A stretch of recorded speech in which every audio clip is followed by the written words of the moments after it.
What is up, everybody? Welcome to WMMA, the WMMA Today podcast. Excuse me, with Drake and normally Steve, but today we're going one-man show.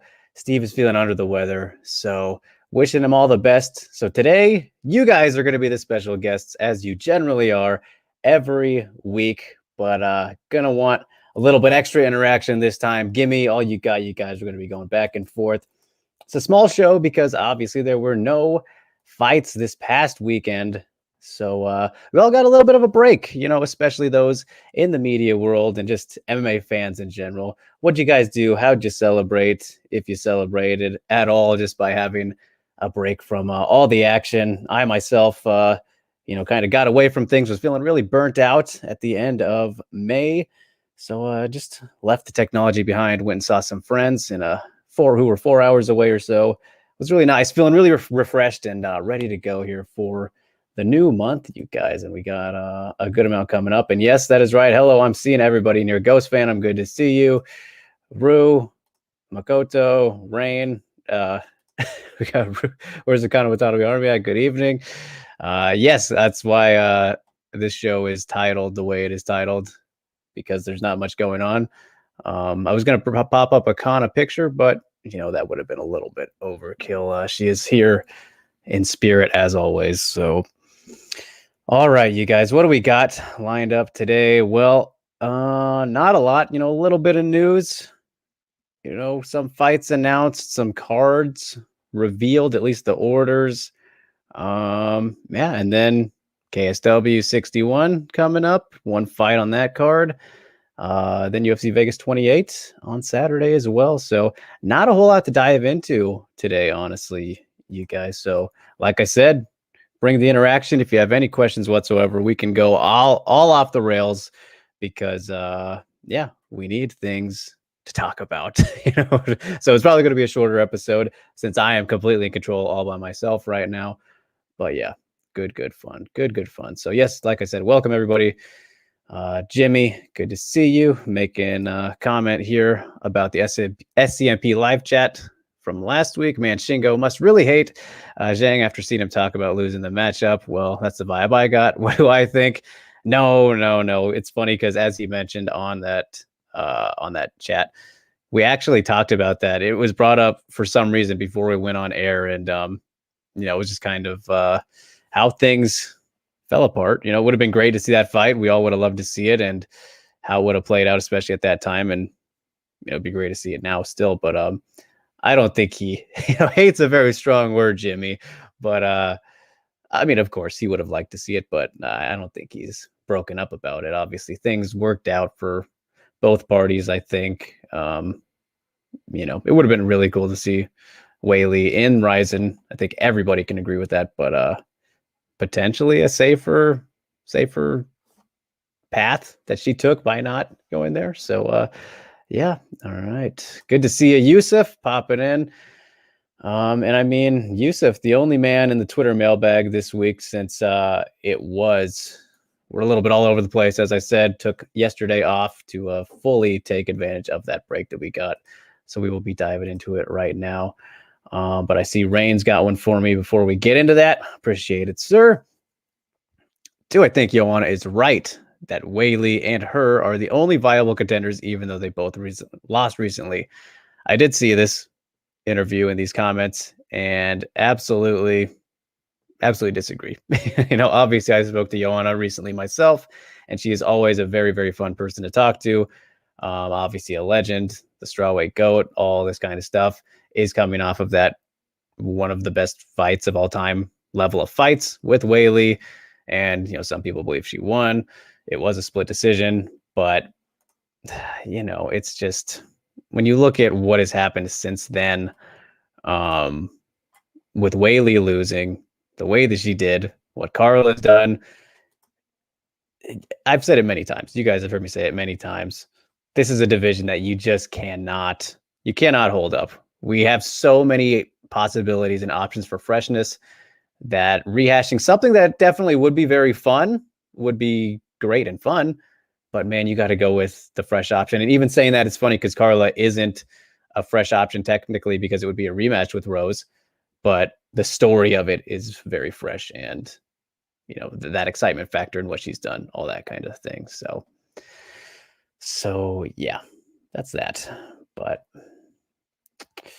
Yusuf chiming in here, buddy. Who do you think Whaley will be matched up with next if Carla versus Rose happens?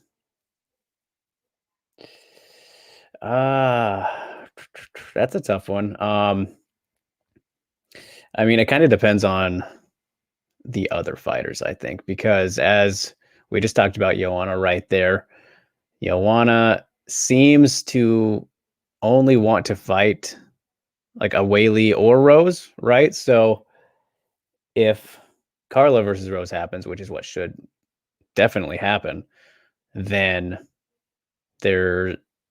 for Joanna, it would only be Whaley, right? And who wouldn't want to see that rematch? It's got to be a fight night headliner or a 5-round non-title fight in some capacity. You need that rematch to have 5 rounds. And a crowd would be cool. Obviously, Joanna wants the crowd. That's kind of a bit of a necessity for her. So you would have to think it would probably be a pay-per-view. And just with the status of that fight and those fighters, I don't see why they wouldn't, go that route again. That would be very cool. But I'd be lying if I said I wouldn't want to see Marina take on either of them. That would be absolutely fantastic. Yeah, it's a little interesting. Dern's obviously in there, but as we know, Joanna said she's not interested in either Dern or Marina. But if we were to choose, I think that would be the way to go. Whaley, we have really yet to hear her thoughts on possible other matchups yet that I've heard anyways. If you guys have, I know you're all a lot more deeper into that Whaley loop than I am. So if she said anything about other contenders, please let me know. So yeah. All right. Makoto chiming in. Do you think Whaley can come back with a good win, even if it's not for a title? Who do you think would be a good matchup for her to get that win? I mean, define comeback a little bit here, Makoto, because do I think she can come back with a good win, even if it's not for the title? I mean, in terms of rebounding, yeah, I think she can absolutely rebound, but the comeback word in there is kind of throwing me off a little bit. Who do I think would be a good matchup for her to get that win, though? Like lowest risk, highest reward kind of fight. I think it would probably be at this current stage. Maybe Dern if you're going to go out of these contenders, because as we've said, Mackenzie's her striking, if she comes in the way that she did against Nina, which seemed like a regression, it's not going to end well for her against somebody like Whaley or one of these elite level strikers. Okay, you clarified, just get a good win. Yeah, somebody like Mackenzie Dern, I think stylistically, obviously if he goes to ground, that's super duper intriguing to see if she can get her there. And obviously the bane of Mackenzie's grappling existence has been her lack of takedown abilities, which she did get one on Dina, and that was kind of the first time we finally saw that. An actually well done takedown and not just trying to drag somebody to the ground, which she would not be able to do to somebody like Whaley, who is as physically strong as she is. And then even getting a takedown on her with Mackenzie's slightly improved takedown ability at this stage, which we have yet to see more of. That's hard to say as well. So probably a pretty decent matchup for Whaley, especially if it stays on the feet, which I can't imagine being all too hard. But yeah, I don't know. Just off the top of my head there, Makoto. Of course, Angel Hill, I know, is one you guys would love to see, and a notable name that generates a buzz if you want something like that at fairly easy rebound. I hate to say that, but you never know. Obviously, she has some work to do herself, but yeah. All right, Rue says he is seeing a lot of articles on Whaley recently talking about her in a negative light. Why do you think that is? She really hasn't done anything wrong, or am I wrong? No, you're not wrong. And I don't know if it's been people or articles talking about her in a negative light, but the way that the titles have been handled and worded, that's kind of a thing that happens. I don't want to say they've all been clickbaity, but as Ghost Phantom knows, we've talked about it a bit in the DMs. Phrasing and kind of how you shape a title can really change conceptions, and when the bodies of the articles might actually be a lot similar than you realize when you compare them all. But yeah, I don't know. I'm not seeing too much of that, Rue. So it's just I don't know. People don't like how she's handling it. Anything that sounds like an excuse, people will jump on it being an excuse. No matter what the person says, they'll take the one bit that sounds like a big complaint and then ignore the after part where they're pretty accepting about it, which is exactly what happened when she was talking on that one interview, right? That Chinese interview she did with Coach Kai and the other guy. So yeah, Yusuf doesn't want to see Joanna versus Whaley rematch. A piece of Whaley was left in that fight. I still think that remains to be seen, remain to be determined. If she has been deeply affected by that. Didn't get to see her too much in the Rose fight, unfortunately. James, good to see you, sir. Sorry if I didn't say hello already. Says, how come no one is calling out Whaley? Probably because she just lost. I don't know. That's a good question. I mean, I don't know if we've seen too many opportunities yet for her to be called out. You got to look at, Mackenzie Dern again, somebody who I don't think she's done any too recent interviews and isn't just going to she's not really a person who's just going to go out there and say that kind of thing. Xiaonan, obviously, Marina sounds like she's going to take a break, but I'm working on catching up with her actually here soon, you guys. So I'll ask her about that possibility and a whole bunch of other strawweight stuff. But I don't know. I think obviously Whaley, I think they probably know if there is an explanation. We know that Whaley is still incredibly talented and a very dangerous person to fight, but she's coming off of a loss. So the value or the risk versus the reward, again, as we talk about that a lot, is maybe not there for many people. I don't know. I do not know. And there's Rue with the fuck Angela Hill. You knew it was coming. If I mentioned her name, we're going to get some of that. So, yep. Skipped over one there for a sec.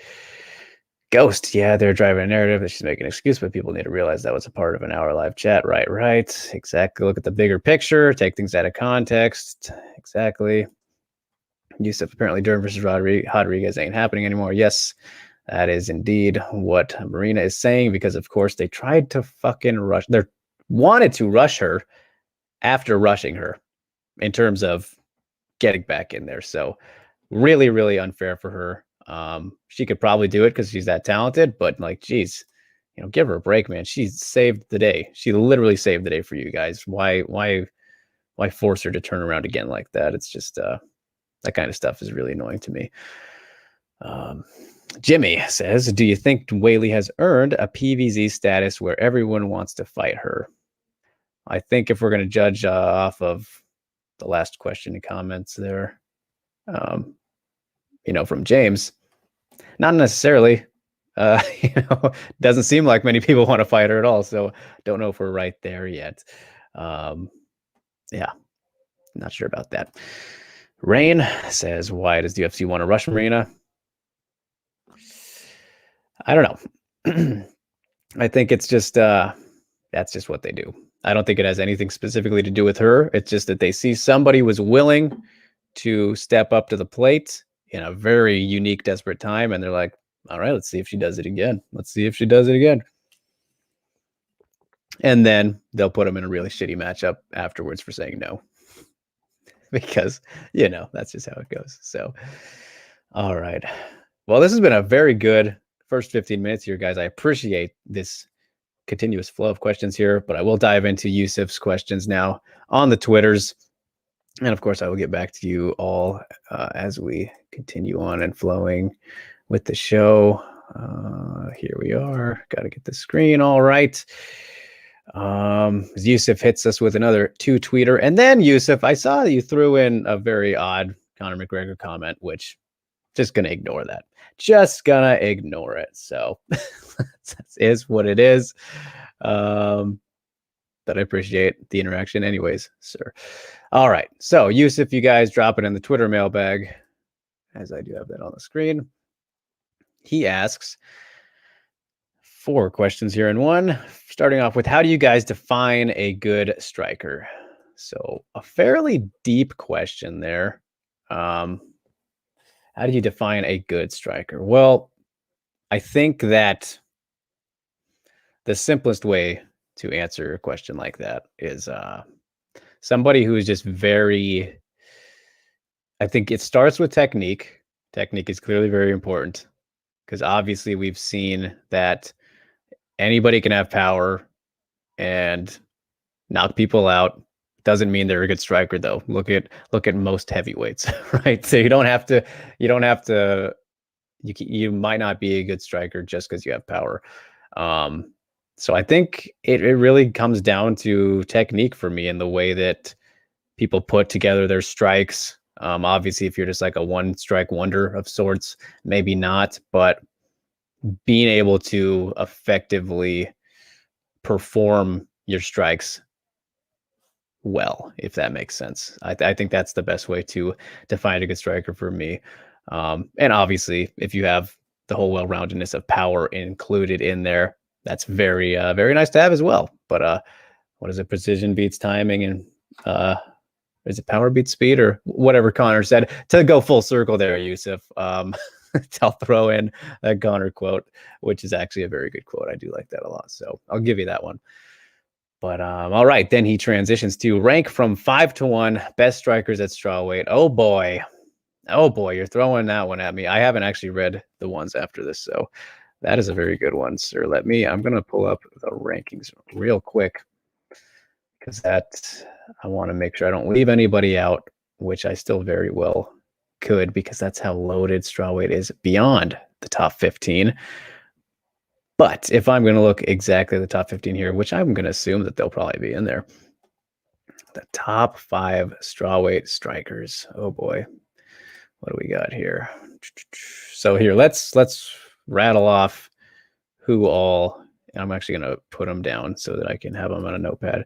Who is going to be in here? So Whaley, Rose, Joanna, Marina. 4. That's the very solid 4. And then, of course, I'm going to say Xiaonan still, because Xiaonan is still very talented despite a very sad loss, which I'm still not over. And again, I still could be forgetting somebody outside the top 15, but if we're going to look at the inside of it, that's absolutely the ones there. So how do we order this though? Boy, that's tough. That is very tough, and you guys feel free to chime in as well, which I'm sure you're probably doing, as I'm not looking at the comments right now. But oof, man, this is actually a lot tougher than I expected it to be when just looking at, because we talk about them all the time, Yusuf, but to actually rank them, goodness, that is very difficult to do. Wow, I don't know.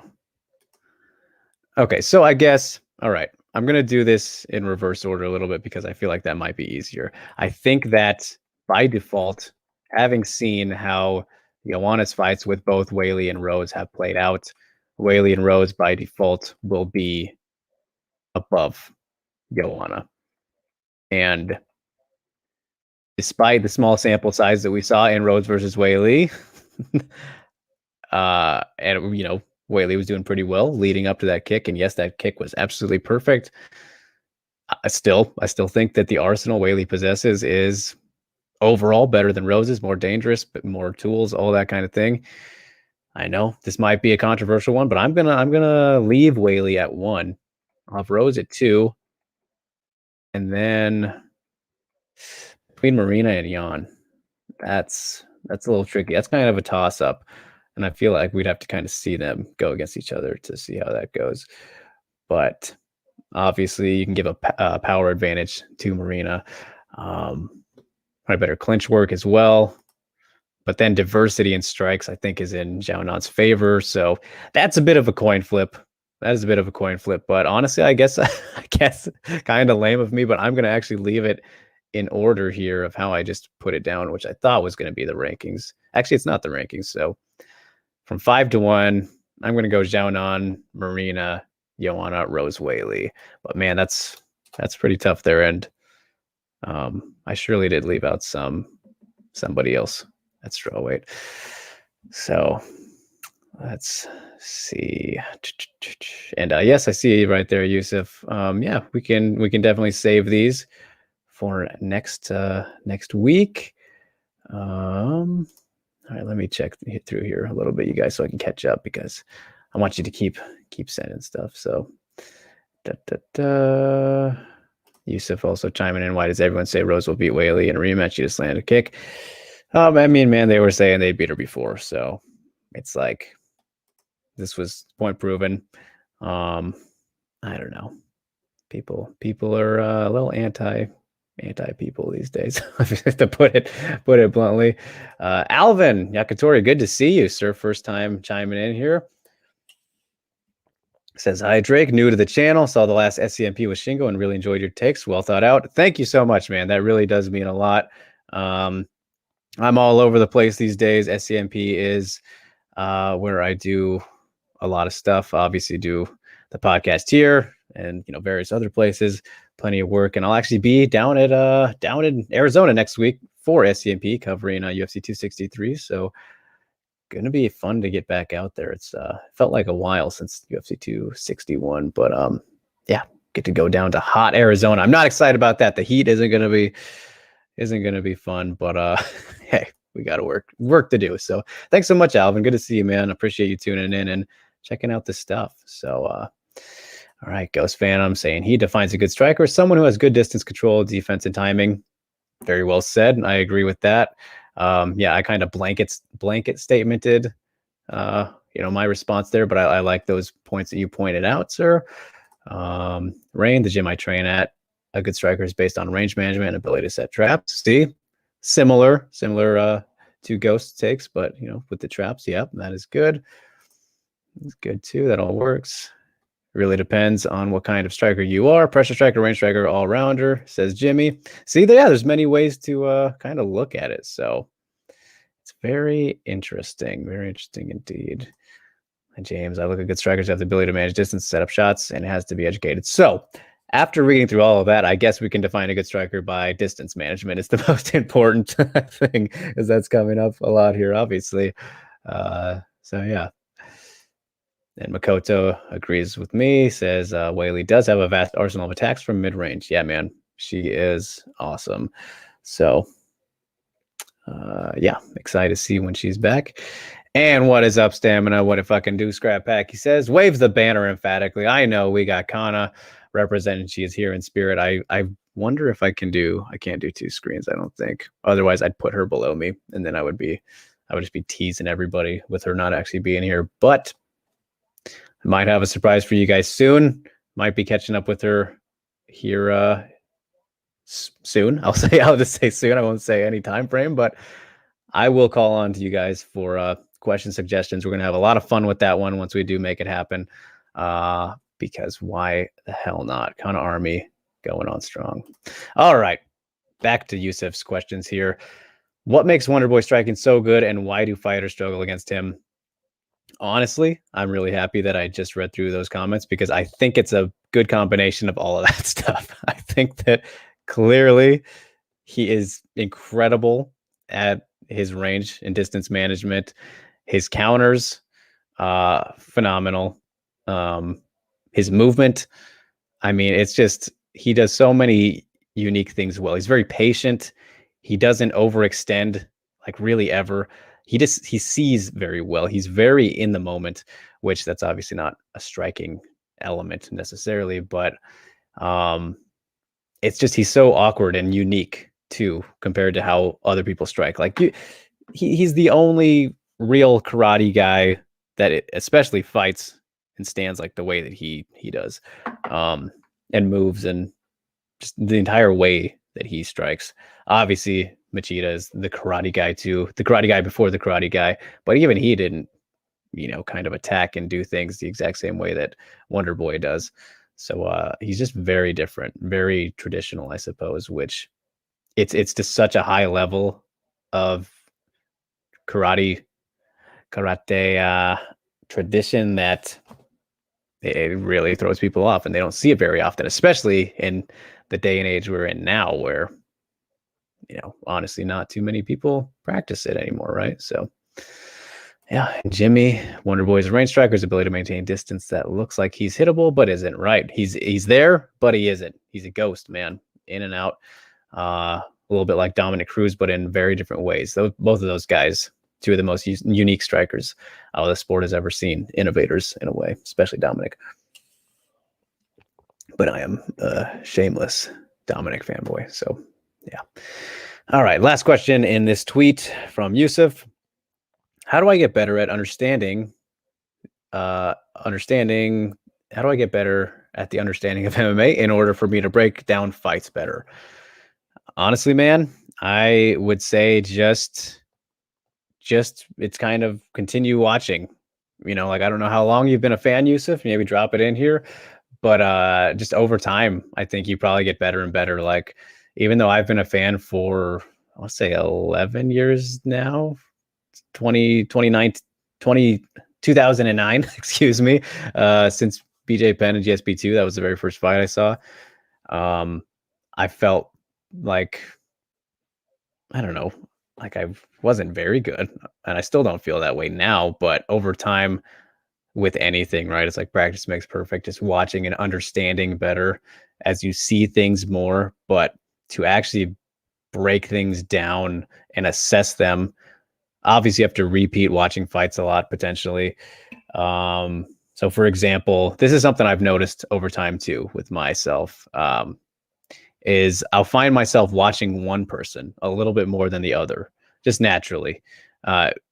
And I'll do that intentionally on rewatches as well. But if you kind of focus on one fighter, especially on rewatches, this is more of a rewatch thing, right? But I do find myself kind of honing in on certain people just because of, maybe who they are. But on rewatches, Yusuf, if you want to try and understand things better, definitely focus in on one fighter more, maybe for the entirety of that watch, and then go back, watch the fight again, and focus in on the other person. I think that's probably the best piece of advice I could give you for trying to be somebody who really wants to learn and assess and understand kind of what fighters do in fight, how they react and that kind of thing, is because you can't exactly watch them like the little things at the same time, the little details, like maybe if you're watching their feet or the way they move their hips, something like that. So I would recommend that if you want to try and really learn on a deeper level of sorts. So, all right, Rousey versus Holmes. So that's a hell of a good one to start with. I mean, geez,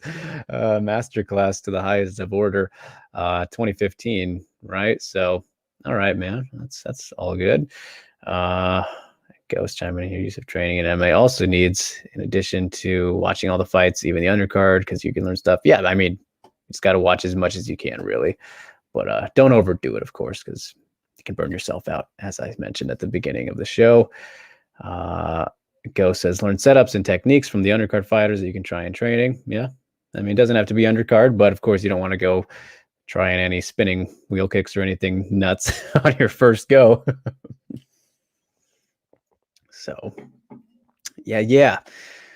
All right. Appreciate that batch there, Yusuf. And we'll scroll back up here and go on down to, I know you had, oh boy, you had another doozy for us, as you do. But yeah, here's the random Connor one, which just for you guys. The king is back. There we go. According to Yusuf, we'll see if he's right. Coming up here next month now. Crazy. All right. So here we are. Fantasy matchups, and he's asking for picks. Oh boy, everybody chime in on this one. This isn't just for me. You guys are the guest hosts today, as you are always, but emphasized today. So, all right, starting things off, fantasy matchups from Yusuf. Suarez versus Rose. Boy, oh boy. See, again, anytime, we said this last week, Steve and I did, anytime that Tatiana Suarez is mentioned, it's hard to predict anything because we don't know exactly how she's going to come back yet.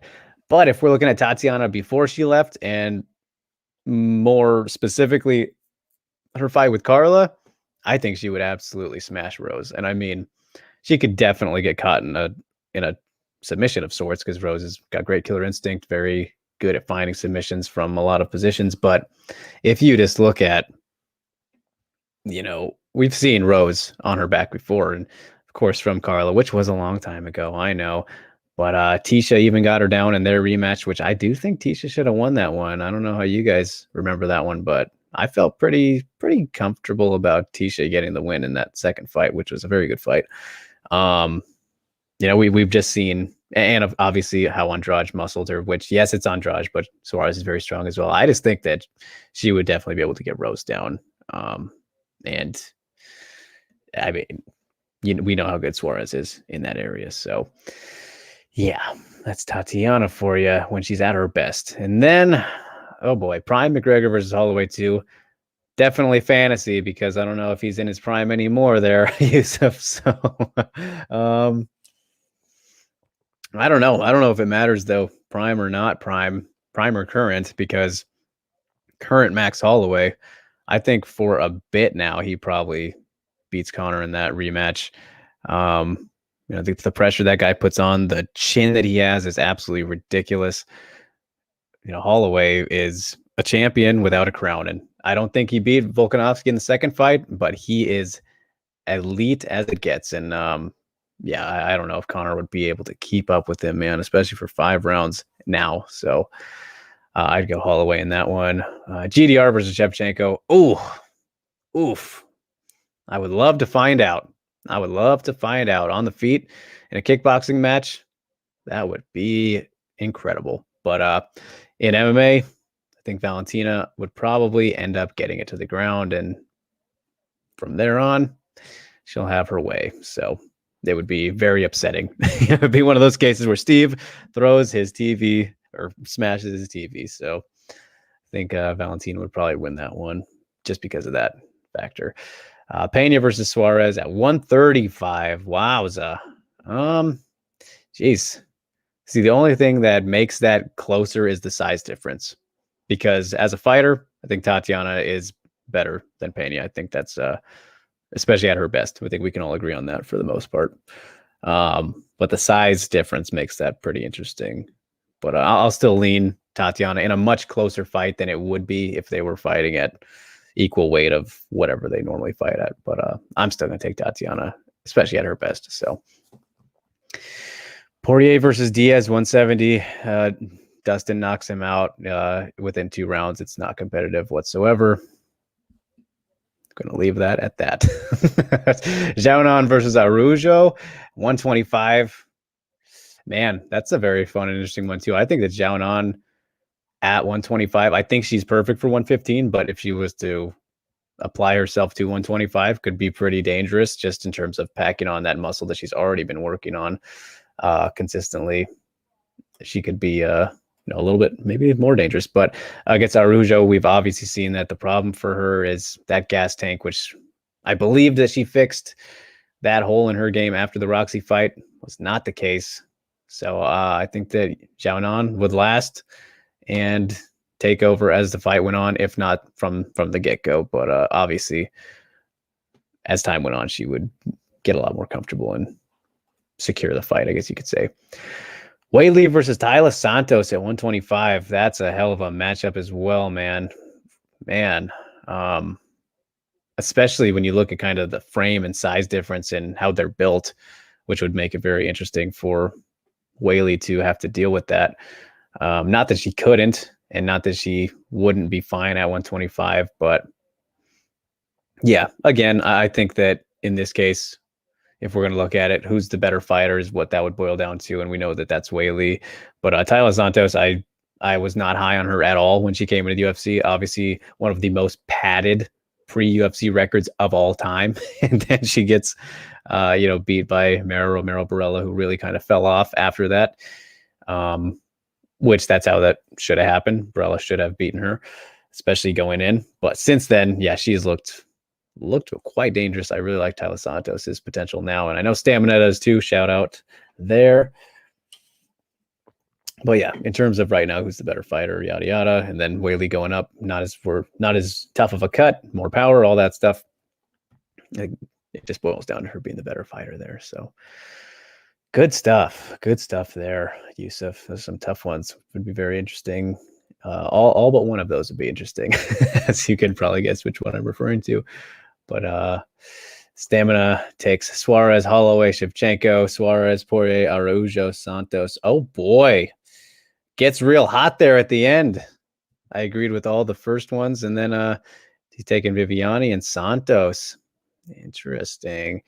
Makoto, Suarez, McGregor, Val, Suarez, Dustin, Jan Whaley. All right, so only one different there for me and Makoto. Yusuf takes Suarez. Jimmy takes Suarez for the Rose fight. He takes Max. And then James has Rose, Holloway, Val, Pena. Oh, I guess he's going against Suarez. And both those, Dustin, Xiaonan, and Wei Li. All right. So for the most part, we're all pretty in agreement here. Ghost Phantom people don't know this, but for Whaley Santos, Whaley would take that to the ground since when the fight's at flyweight, she doesn't really strike. Going back to her Kunlun days. Yeah, very good point. And that's kind of why I look at that one as who's the better fighter overall. And, that's Whaley. And not to say Tyla, obviously, she does have ground skills, as we saw against Molly and, some other opponents. But people underestimate Whaley, as you all know. So, yeah. Yep. And Rue says Whaley has fought somewhat similar to Santos in Kunlun and Saltmeyer at 125. Whaley just picked her apart and has positional advantage. Similar, sure, but I think we can say that Santos is better. But, yep. So, all right. That was the Twitter mailbag today. Thank you, Yusuf, for the questions. Good stuff as always, man. All right. So now we continue to move along. But before we do that, I will answer this one, Rain. Drake, what's your opinion on Jed Mishu? Seems like your typical MMA casual. You're goddamn right he is. The guy doesn't know nothing from something. That doesn't even make sense, does it? But no, Jed's he's a character, obviously. He's a nice guy. He's fun. He's just doing his thing, right? I got nothing against him. It's all a show, all for fun on there. And maybe he'll say otherwise, but that's a part of the gimmick. Yeah. I mean, I don't know. It's funny when you see, in terms of the casuality of somebody, he does actually watch Fight Circus. I believe that's not entirely a gimmick. And obviously he does some of the sillier stuff, like he did go to the Jake Paul and Askren fight. But I think that you're not a casual if you watch Fight Circus. I guess he gets off scot-free because of that. But Jed's a funny guy. So yeah. Yeah, perfect. Yusuf, I agree. Who the fuck is that guy? Stamina Santos will do Zhang like she did Robertson, unfortunately. I mean, it's possible. It is possible, but we'll never know unless Tyler just goes on a crazy run and something happens there. But yeah. All right, you guys. Now it is time for the news. And just a little bit here today, but let's get into it. Kicking things off with a fight at 135, a change-up, actually. So let me pull it up. My screens are a bit messed up today. There we are. All right. So Carol Hosa is out of another bout. She was supposed to take on Sajara Eubanks. Instead, Priscilla Cachoeira steps in on July 24th at that UFC Fight Night event. So, man, big old bummer. Big bummer that Carol Hosa is out of that fight. She has been plagued with fight cancellations throughout her UFC career to this point. She is very talented, though, rising up the ranks, has been winning her fights, looking very good, especially these last couple ones, but just can't catch a break. I didn't see what she is out for. Don't know exactly what it is. Was taking on a notable person like Sarge, but now that is not happening. Instead, her teammate, Priscilla Cachoeira, stepping in, going up in weight for this opportunity. And yeah, that's what we got instead. I mean, better than nothing, I suppose. And Yusuf, yes, Priscilla did just fight when she knocked out Gina Mazzani, so didn't seem to take too much damage. But I tell you what, right now, I will be stunned if she wins this fight, especially up in weight. I mean, Sarge should be able to just take her down at will, and she's not going to guess the same way Gina did. We know that Priscilla is absolutely ridiculously tough, but I don't know. I just don't see her having anything for Sarge. Maybe it'll be different at 135 for her, but this one should not be very close. Just a replacement fight as it is. So, yeah. Phantom weight. I like that. I like that combo there. Stamina. I was thinking UFC couldn't be stupid enough to ask Sarge to cut that weight again. Priscilla is going to spam right hands again, and it'll be glorious. So, maybe. I guess it is possible, but I don't know. Styles-wise, I don't like it for Zombie Girl. Yep, James says Sajara might have this one.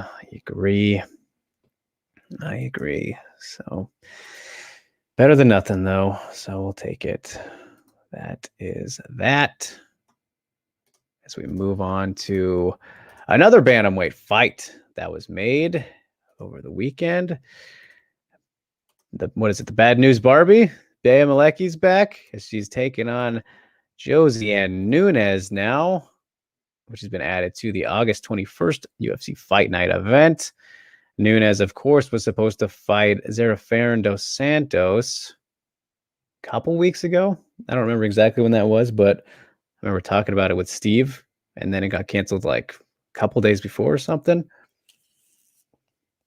And then for Bea, obviously she was supposed to take on Norma Dumont a while back when she fell out, and then Blanchfield came in, and then Dumont missed weight. Fight got canceled. Then Dumont went on to fight Spencer. Bantamweight is all over the place in the back end. Jeez, people are just up and down, up and down. Goodness. So I don't know. But yeah, Bea is back, and it's good to have her back. Hopefully, another case of fighters who have had some cancellation issues, and then against Nunes, I think should be a fun fight. This is fine matchmaking. Obviously, Bea is still very early into her career, but just hasn't been able to stay consistent in terms of activity. But hopefully that can change starting here. So, all right. And going back to the other one, Stamina says, to be clear, she is not winning. Sarge all day, easiest win of her career. Yep, see. Thank you for the clarity, sir. Yeah, that is just props to Cachoeira for taking it on, but I don't know about it. Yusuf asks, how many featherweights are there in UFC? How many featherweights are there in the UFC? Well, let's see here. I want to say at this exact moment in time, there are 4, and that number 4, I'm going to say, is 2 halves combined. So really 3. You got Nunes, you got Felicia Spencer, you got Danielle Wolf, SMH, and then Norma Dumont is half, because we know she's going back down, and then Leah Letson, who has vanished from time and space, and she's more of a bantamweight and said that too, but willing to go to featherweight. Somebody should try and see what's going on with her. Maybe I will reach out. I've heard from her before a while back. But yeah, 3 for sure's, and then a half and a half, which really aren't. It's embarrassing, obviously. So yeah, not good. And obviously Maleki was a featherweight, but you know how that changes. So, and Jimmy asking, do you think bantamweight is as bad as flyweight? No viable contenders. Bantamweight is very much worse than flyweight, Jimmy. And more so in terms of contenders. I actually think there's a lot of people at bantamweight who I do like to watch, and I do think are pretty talented. But contender-wise, obviously, there's not much to choose from. At least at flyweight, there are a decent amount of people who Valentina has yet to fight. And I know she's racking them up quickly, but obviously you look at Murphy and JoJo, who are about to fight, two people who she hasn't fought before. Grasso's coming up. Santos, who we mentioned.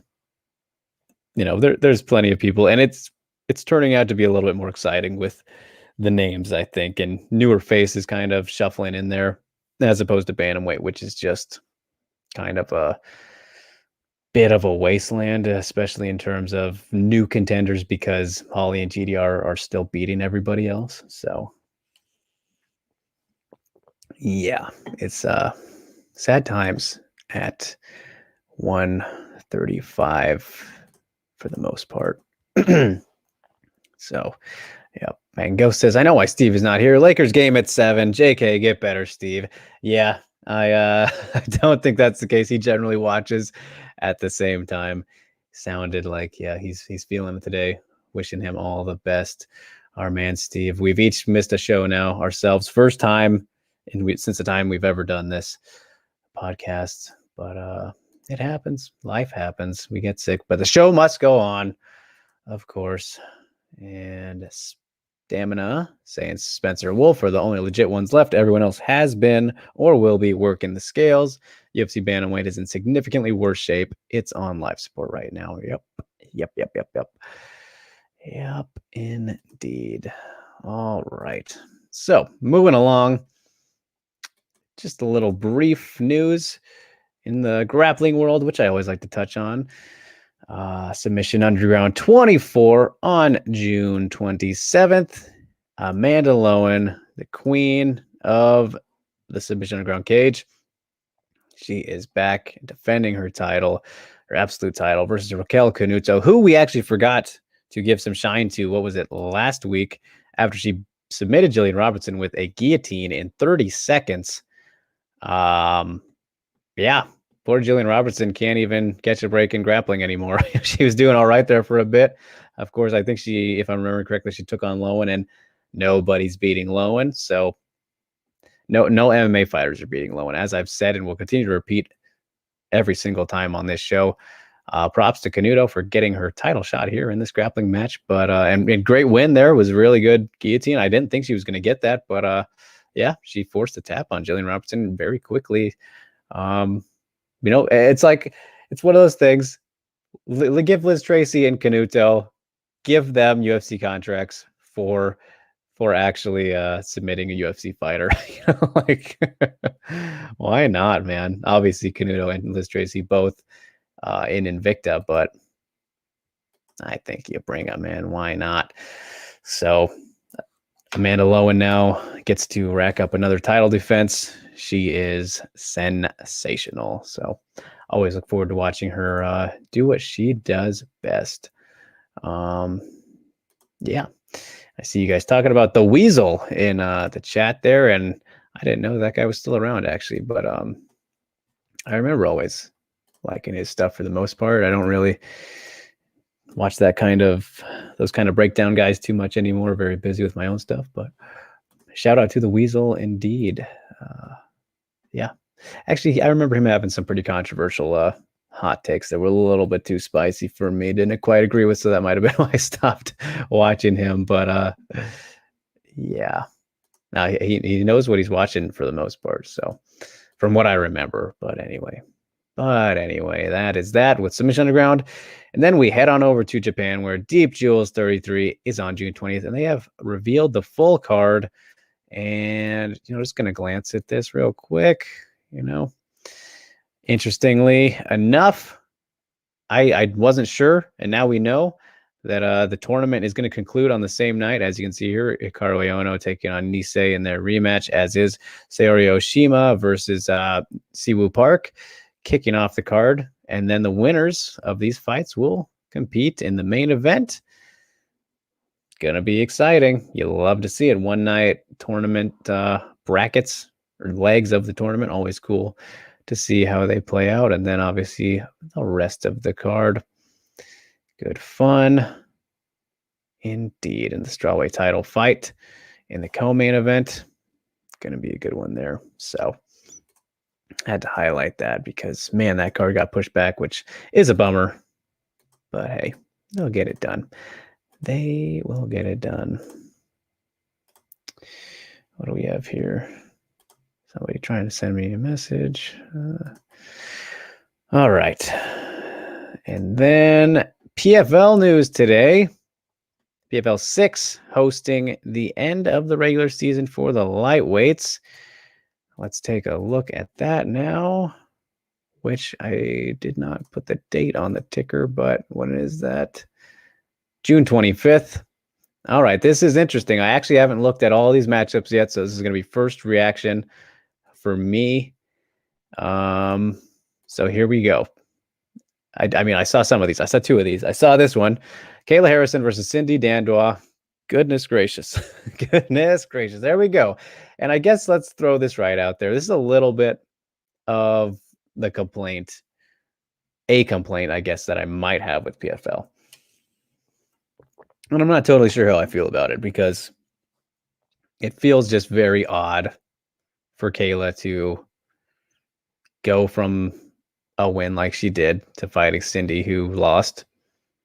In terms of opponent-wise, it's a better fight and a fight that should be made as opposed to the last one. But as Steve and I have gotten into it, like, this tournament it's just, the lightweight division is it's not a thing. You don't need to try and make it happen.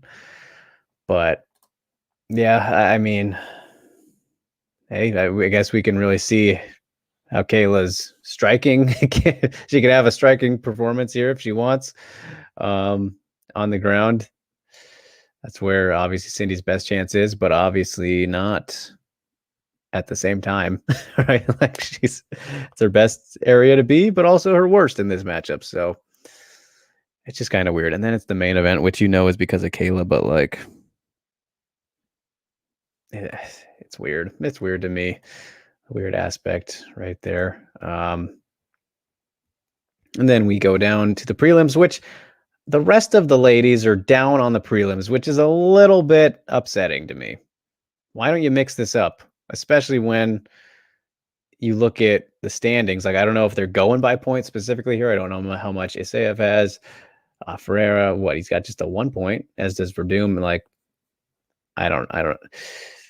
Their card placement is weird, in my opinion, not just with this card, but others too. So, like, look at this. Caitlin Young taking on Mariana Moraes, which should be a pretty easy win for Caitlin. That's the opening fight. Like, Caitlin Young should be on the main card for multiple reasons, but like, she's opening it. I don't understand. And again, that's like, this is similar to the Kayla versus Cindy thing, where Mariana just got absolutely obliterated by Kayla, and then Caitlin beat Cindy pretty convincingly, and then she takes her on. It's just, I get it. That's what the playoffs are for and all that, but it feels weird, even though we've seen PFL for a bit now, it just feels a little bit weird. I guess that's why you win, right? Then Guardado versus Sanchez. All right. That's fine, I suppose, especially if we're going to go at it. Fabian versus Pajic, however you say her name. All right. Kolesnik versus Pacheco. All right. I mean, I don't know. There's not much to say, I guess, until we break it down, but I feel like the outcomes are pretty easy to predict for the most part. I would imagine. So, and Go says, what the fuck? Another overmatched opponent for Kayla. Rain says, what is this? It's the PFL 6 taking place on Friday, June 25th. The last round of the opening round for the heavyweights and the lightweights, 155 pounders. Women. Yes. So yeah, that is before the playoffs, deciding who will go into the playoffs, right? So yeah. Yusuf asking, how good is Kayla striking? It has looked It has looked serviceable at best against terrible competition. That's what we'll say about that. Stamina says PFL equals pretty fucking lame. This tournament is a circus. Yep. Yep. And Jimmy says, I mean, what is this terrible matchmaking? Yep. Okay. Yeah, that's oh, I meant, what is this? Yeah. Yeah. It's weird, right? Like, I don't know. I couldn't tell you, man. I could not tell you. But that's PFL for you. Yeah. I guess that's all you can say about that, right? So, oh man. Well, that does it for the news, you guys. Look at that. Look at this timing we're doing here. I told you it was going to be short, and I'm generally pretty quick by myself in terms of speaking. So if I've been speaking too quickly, I apologize. But just how we roll. And Ghost, I did see that comment. Hold on here. I will get to that right now. Before we look at Ruse, which says what Kayla should do is test her striking with these overmatched opponents so she can get better. Yes. This is the time to do that because you're going to beat everybody on the ground. Why not hone those skills in real time? Completely agree, man. Why not? And especially in this matchup with one of the bigger veterans, Cindy and Caitlin, obviously the most experienced there. So yeah. And then going back to Ghost Phantom, apologies, sir. Says, what's Deep Jewel's relation to Ryzen? Shingo was talking about matchups. He was interested in Deep Jewels. Yeah, they have a very close working relationship. You know, Deep Jewels is the women's promotion of Deep, and Jewels, it's like the absorbed. It was absorbed because you remember back in the day, there was Jewels before there was Deep Jewels, and that's because Deep absorbed them a little bit. Like you look at how WEC got absorbed by UFC kind of thing. It wasn't like the same, but they did have a merge to where Deep Impact, you know, the overall, the home base, I guess you could say, the primary promotion for Shigeru Seiki, who is the founder, you know, was working with the Jewels guys, and they were like, yeah, all right, you can just take it over. And he's like, all right, I'll make it the women's side of Deep, even though Deep Impact does put on women's fights as well. Like Shizuka Sugiyama was on Deep 100 Impact, if you remember that one. But yeah, they work very closely together. You know, there's been several Deep champions that have fought in Ryzen and will continue to compete and go back and forth. I'm sure of that. Yeah, they're friendly. It's a very strong collaborative effort and relationship that they have. It's nothing fancy though. I don't think that there's any like specific ties, like in terms of deals. They just agree to work together, which is great. You love to see that, and sharing footage and all that kind of stuff. Just yeah, nothing super complicated, I don't think. But is it like Invicta UFC theater program? No. That's what I was trying to clarify. Yeah. Yeah, I wouldn't say that, but it's easy to seem like it is when you look at it that way. So I wouldn't say that in the past, not now. I still wouldn't say so because I'm pretty sure Deep Jewels has been around longer than Ryzen. Might be wrong. Maybe similar times there, but yeah. Makoto asking, how excited are you for Izzy to dominate Vittori? Well, wouldn't be so sure about that one, man. You know, after talking to Pat a little bit, shout out to Pat Auger over at the Body Lock. You can find plenty of our other discussion videos over on that channel. Like, subscribe over there. shameless plug. He was kind of convincing me a little bit about Vittori maybe taking this rematch. I'm not sold completely yet. I think he is, but I think it might be a little bit closer than people will give Vittori credit for, man. I'm excited to see it. I wish it was Robert Whittaker. I tell you what, but I think Vittori can make it interesting. So yeah, wouldn't be sold on that. Stamina says, Drake, Megan is your girl. Is she even interested in going to PFL to at least make this 155 thing incrementally more credible? That's a good question. I mean, I don't see why she wouldn't be in terms of financial outcome, right? You know, the possibility of $1 million. That's enticing for everybody, but obviously right now she'll have to wait till next year for that to happen. So I don't know. I think she's kind of doing her thing right now and waiting to see how things play out. But I could see it. Bellator is obviously the best case scenario for any featherweight. They should just all go there. Even these PFL girls should just all go to Bellator. They already have a division. Stop beating around the bush. Just have everybody in one umbrella for this weight class, because that's what we need. So yeah. Yep. So, and potentially buff up the bank account, of course. Yep, exactly. So Yusuf says, do I think more decorated kickboxers will join UFC, such as GDR, Val, Joanna? Possible. Very possible. I don't know. I think it might be a changing of the times, though, because I think we've talked about this in the past, where the UFC wasn't as readily available of an option as back in the day, when all of these fighters that you just mentioned were in kickboxing and Muay Thai, whatever it is.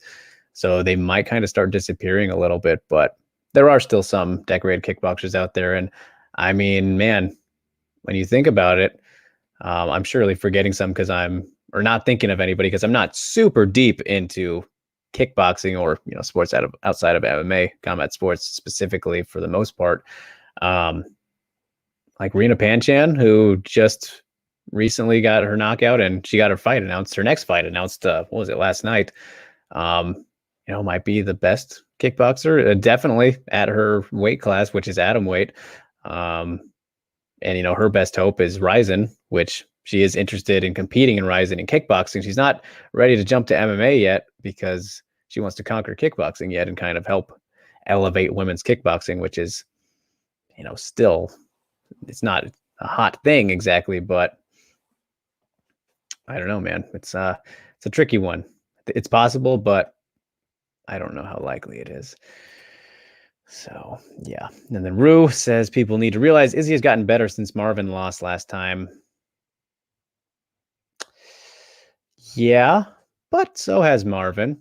And when you look at it, like, that was actually not that long ago. What was it, 2018, 2019? Like, it feels a lot longer ago because of how many fights Adesanya had. But when you look at the grappling too, the takedown defense and whatnot of Adesanya, I don't know, man. I don't know. We'll see. I think it'll be interesting, especially with 5 rounds. Unlike the first time. So a lot has changed since then in a pretty short period of time. Maybe not a lot, but it wasn't that long ago. So Rain asks, why are people saying that the UFC PI in Shenzhen is useless? Because the Chinese fighters have been losing. That is 100% the reason why, which is stupid. So yeah, maybe not useless, but people are angry that they made it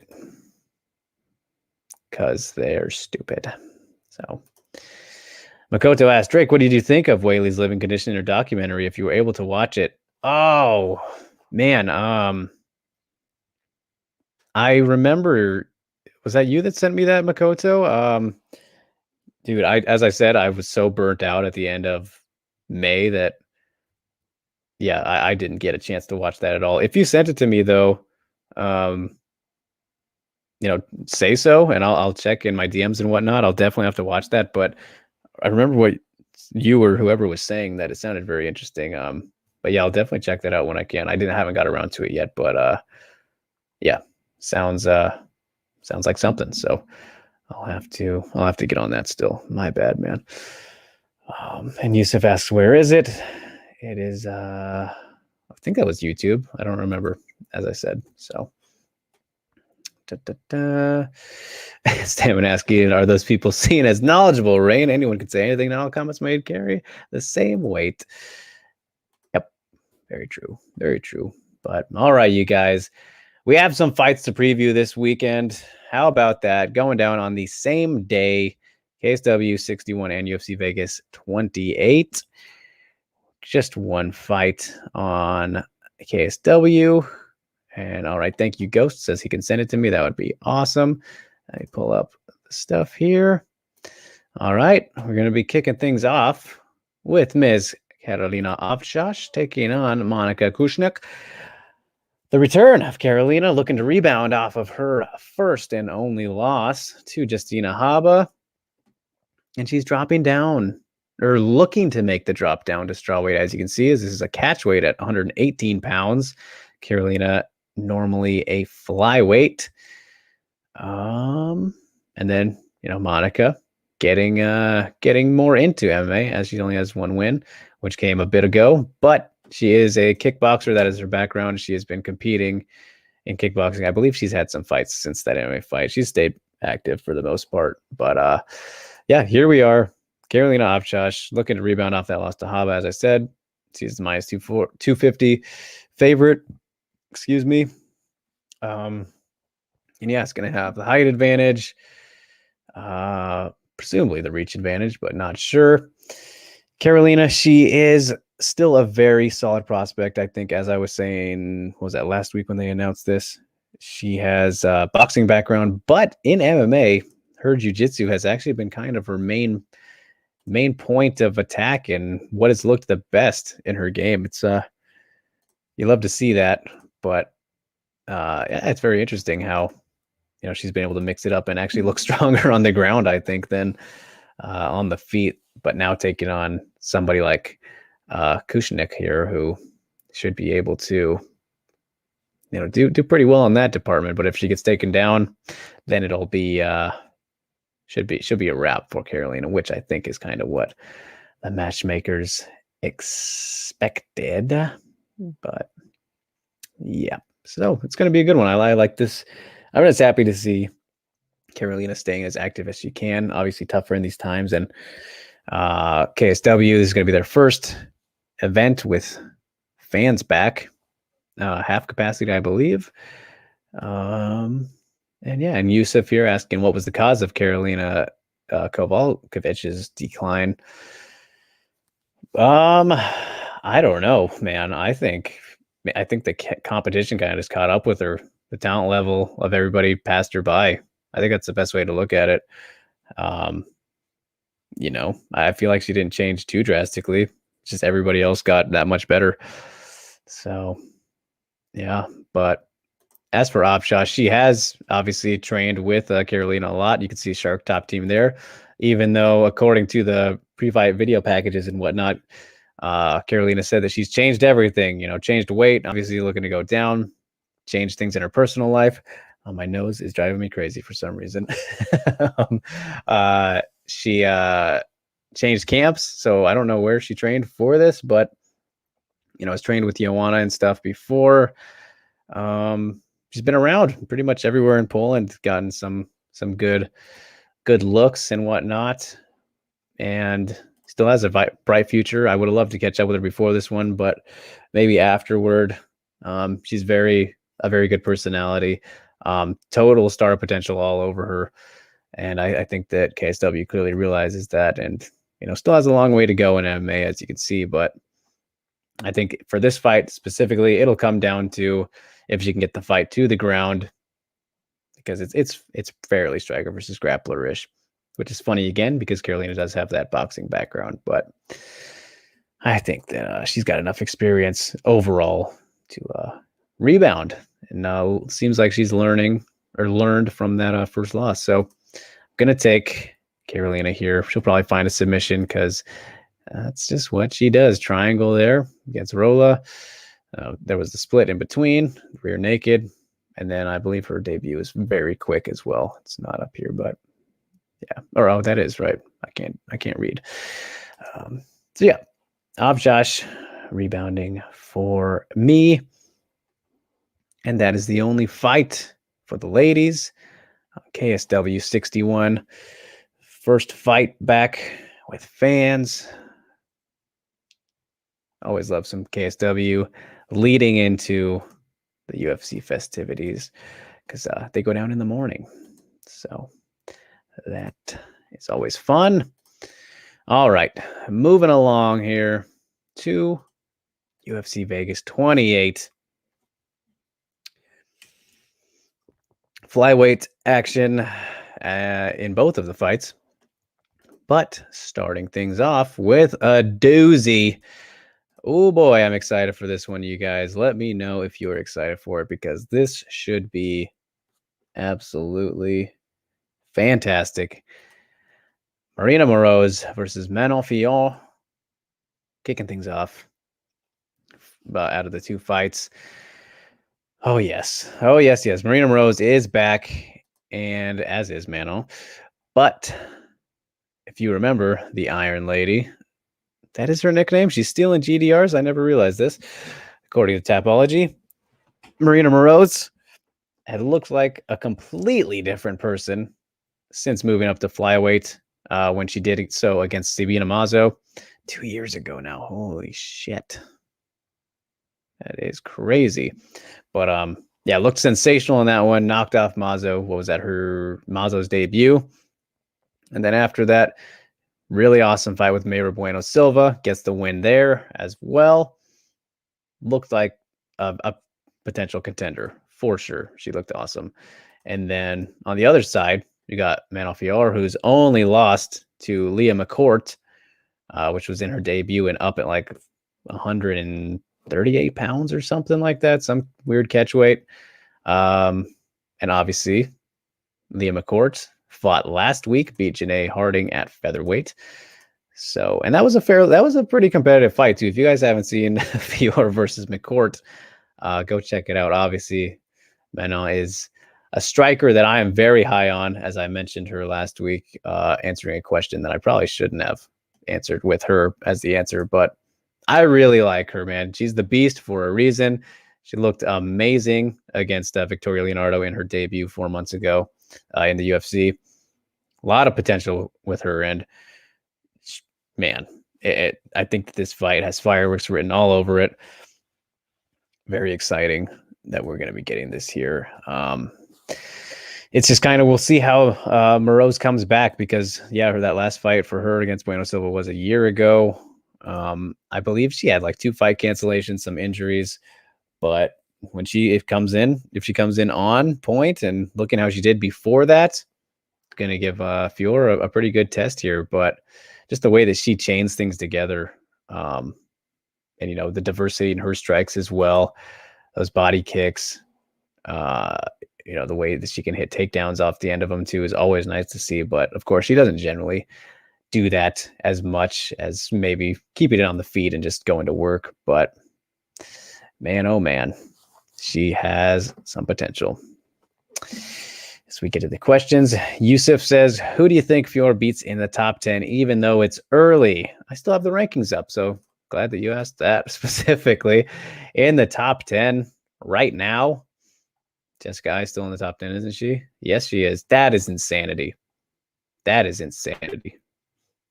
She has, I don't think I've ever had her in my personal top 10. Sorry, no offense, Jessica. I mean, you have me blocked already, but yeah.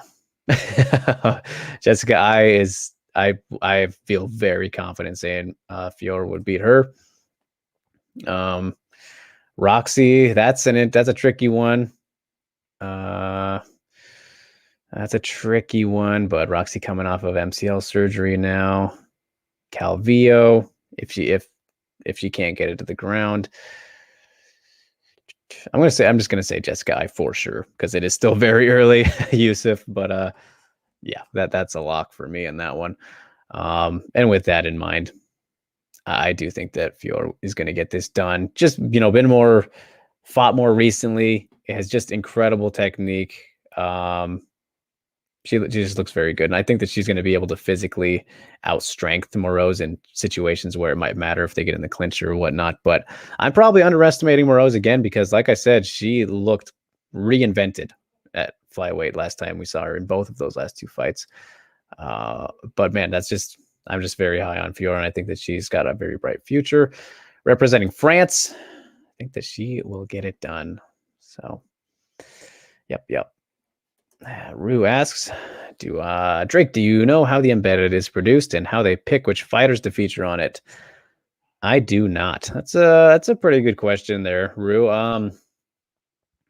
Yeah, I don't know, man. It's I would assume that they kind of just pick through the best footage, honestly, because when being there for fight weeks and stuff, you see the camera crews all the time. Like I was actually in one of the episodes for UFC 261 embeddeds. I think it might have been 5 or one of it was the weigh-in one, whichever one was the weigh-in one. I was actually in there, and it's like they just pick the best things, I think, or the best shots, all that kind of thing. So I feel like it's probably pretty random. And, people obviously like to point out maybe bias, like the Michael Chandler ones. Apparently, I didn't watch the 262 embeddeds, but everyone was saying it was the Chandler show. And that could also be, again, like in that case, Oliveira needs a translator and that kind of thing. So I think it's just whatever looks the best, whatever footage is the best footage is probably what they use, because it's kind of what embedded's about, right? And what any content should be about. So I don't think it's any favoritism generally. I remember back in the day, it used to be like just the main and co-main guys, right? And now they kind of mix it up pretty well generally. So I don't know. Stamina says, I'm hoping for wonderment from Fior. The pairing should deliver the goods. I agree. Very excited for it. Oh, man. Going solo tries to throw it out, you guys. Tries to throw it out. So I don't know how some people do it. Don't know how they do it. I do it on Drake's Takes, but I can generally pause for that. So, all right. Jimmy asks, why does Pat on the body lock? Hold on. Always keep bringing up that Whaley getting a title shot against Andrade as a money grab. Does he have something against her? No. And I don't think he always brings it up. Maybe he does on the 5 Business podcast, and I just don't see that part on the 5 Business podcast because I don't always get to tune into him. But I mean, if we're gonna be honest, you guys, like, and I think his point is this. In a way, it kind of was, just because of the fact that Whaley did not have that many fights. She was ranked number 5, only had, well, 4 wins is good. It was 3 at the time. I don't remember exactly. You can clarify that, but she wasn't the highest ranked contender or quite there yet. And then they were in China, so from that point of view, like it wouldn't have made sense to put Andrade there with whoever the rightful contender, whoever was ahead of her at that time. So I think that's kind of where Pat's coming from if he says that. And it's kind of true. I mean, it worked out obviously for Whaley. It would have looked a lot more. It would have looked a whole lot worse if she would have lost, right? But she didn't, so it was like justified. I don't know. Stamina says I equals trash emoji. He said, "You said it, not me." Rue asks, "Is Calvillo a legitimate contender at 125? She looked pretty bad against Chukagian." I don't think so. I like Cynthia Calvillo. I've spoke to her before. Very cool person, but yeah, that was kind of an exposure a bit against Caitlin, and that's exactly how the fight should have went. If she couldn't get it to the ground, and unsurprisingly, she couldn't. So, yeah, I don't think that she's unless she can change things pretty drastically as of right now. No, I think that fight showed exactly what her ceiling is at 125. Makoto, Drake, do you believe that Carla really signed the contract for Zhang for a title for 2020, like she said on TSN MMA? I did see that, or I think she said that to Ariel too. Maybe I watched the Ariel interview. I don't know, man. Maybe. It's so weird with that three-way dynamic of Sucker Punch, right? So I could see it just because of how closely knit that whole situation is, but I don't know. Maybe that's that one's up in the air. I don't have a solid really thought about that. Saying she seems to imply that Whaley is ducking her. Did sound that way. It did sound that way. So I will agree with that.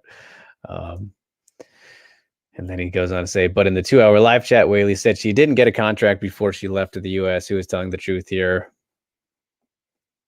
I will lean towards believing Whaley, honestly. If I had to pick one, and just knowing each fighter's track records, that's nothing against Carla, but if we go back to the tough days and whatnot, which I'm gonna say that I'm gonna go there, in terms of that kind of behavior, I'm gonna kind of be on Team Whaley in that case. All right, Yusuf asks Drake, how did Whaley get a title shot after Andrade was next and Suarez was number 2? You mean at the time of her getting a title shot? Because Andrade was the champion, Yusuf. So confusing me a little bit there. And obviously, Suarez, you got the timeline all mixed up for me right there. I don't quite understand that. So I'm going to move on. Rayan, I hope he's responded to Jimmy. Sorry. Stamina says Whaley was always going to headline the China card. Exactly. Andrade was apparently the only person that agreed to fight her, but she wasn't the first choice. Right. So, yep, there's Rue. I believe Whaley. Carla's full of it. Carla lies a lot. Watch the interview after the Gadella fight. You guys said it, not me. I love how that happened. That seemed like a very random transition as we're in the middle of the preview, but I'm fine with it. All right. So one fight down, one more to go, you guys. Interesting one as well. Montana De La Rosa versus Ariane Lipski. Boy, oh boy. This is the last hope. The last hope for one violence queen. Is it not? Man. Sad times. Sad times how things just didn't pan out for the violence queen. The best nickname in MMA, arguably. But taking on MDLR, who is coming in off of that draw against Mayra Bueno Silva.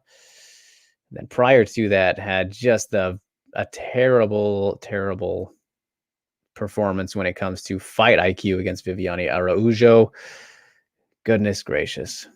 Can't have that happen again. She looked better in that regard, going back to what she's good at against Mayra Bueno Silva. But who knows if she'll stick to it, keep that up against Lipski, who, if this is on the feet, Lipski should absolutely have her way. We could see vintage violence queen, because that was the thing in that Araujo fight. Montana just decided not to wrestle at all, which we know that's kind of what she's best at, and tried to strike with Araujo and paid for it. Lipski should be more than capable of doing the same thing, because despite getting thumped by Antonina Shevchenko in that last fight on the ground, because Lipski has no ground game, unfortunately, she did land some sweet shots on Antonina, was winning the very brief time that fight was on the feet. So this fight is pretty cut and dry, I think. Montana, if she gets it down, it's over. It's smashing time, because Lipski needs to just do something. Go train with Neil Melanson. I don't know, some really good grappling defense teachers, because it's just non-existent. But when she's on top, she can do damage. Obviously, as we saw against Luana Carolina, and even before the UFC. So it's very weird how there are these moments where she has looked good, but then I guess just on the bottom specifically, she just doesn't know what to do. At least that's how it's looked. So if Montana gets it down, she's got it. Lipski keeps it up, or can knock her out before getting to the ground, which is possible. Montana wears damage like nobody else at flyweight. Probably she takes a lot of damage in her fights, visible damage too. So this is the fight for violence. But yeah, man, I don't know. I think that unfortunately we have got to that point where I don't have any faith in Lipski's takedown defense anymore. And the most interesting thing about this matchup is if we can trust Montana to take it there. Because if she goes for it, I think she'll get it. If she doesn't, then she's just fucking herself. Because she should be no match for Lipski on the feet. Not that Montana's a bad striker. It's just in terms of skill for skill in the striking department, Lipski earned that Queen of Violence nickname for a reason, despite not being able to really show it to that same effect in the UFC outside of the knee bar. Yeah, it was from her violence on the feet. So it'd be really cool to see some of that. But man, I don't know. I think we'll probably get I'm going to believe in Montana's fight IQ in this one, and that she will get back to the bread and butter, go for the takedowns no matter what, and probably end up getting a submission or finishing Lipski in, I don't know, round one probably, man. Because if it goes the way that it can, which is Montana being smart and doing that, it's her fight to lose. So yeah, round one for me. As much as it hurts to say, is such a high supporter of the Lipski train coming into the UFC. Yeah, and I didn't give a solid prediction for that last fight either, or the last two, did I? Opchosh submission, also round one, and then Fioro via, I want to say unanimous decision. I don't think she'll finish Moroz because of Moroz is her skill set too. She's very good and durable, tough. I think she can make it competitive but still lose pretty clearly. So that's where we are. Those are the fights going down this weekend, you guys. Boy, oh boy. Boy, oh boy. Really excited for that first flyweight fight, but it's gonna be something. Intrigue for all different reasons for those, I think. So yeah, what do we got in the comments here? As I was looking, going back to Yusuf says, sorry, how did Whaley get the title shot? Suarez was ranked highest, number 2, and Rose lost the belt. Exactly. At that time, Tatiana should have got the title shot. Now that you mention it, that was the move. But card was in China. The money grab of sorts. And was it Jimmy? Did Jimmy say that exactly? Whoever it was that mentioned that comment from Pat,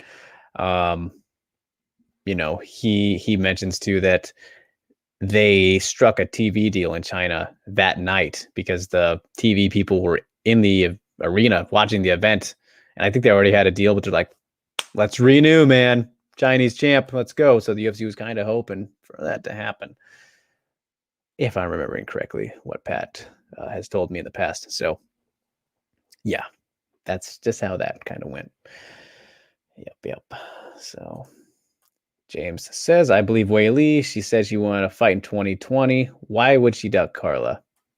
Exactly, man. Like, the holdup was never from Whaley. I think that that's unanimously common knowledge. At least it should be. So yeah, just kind of weird,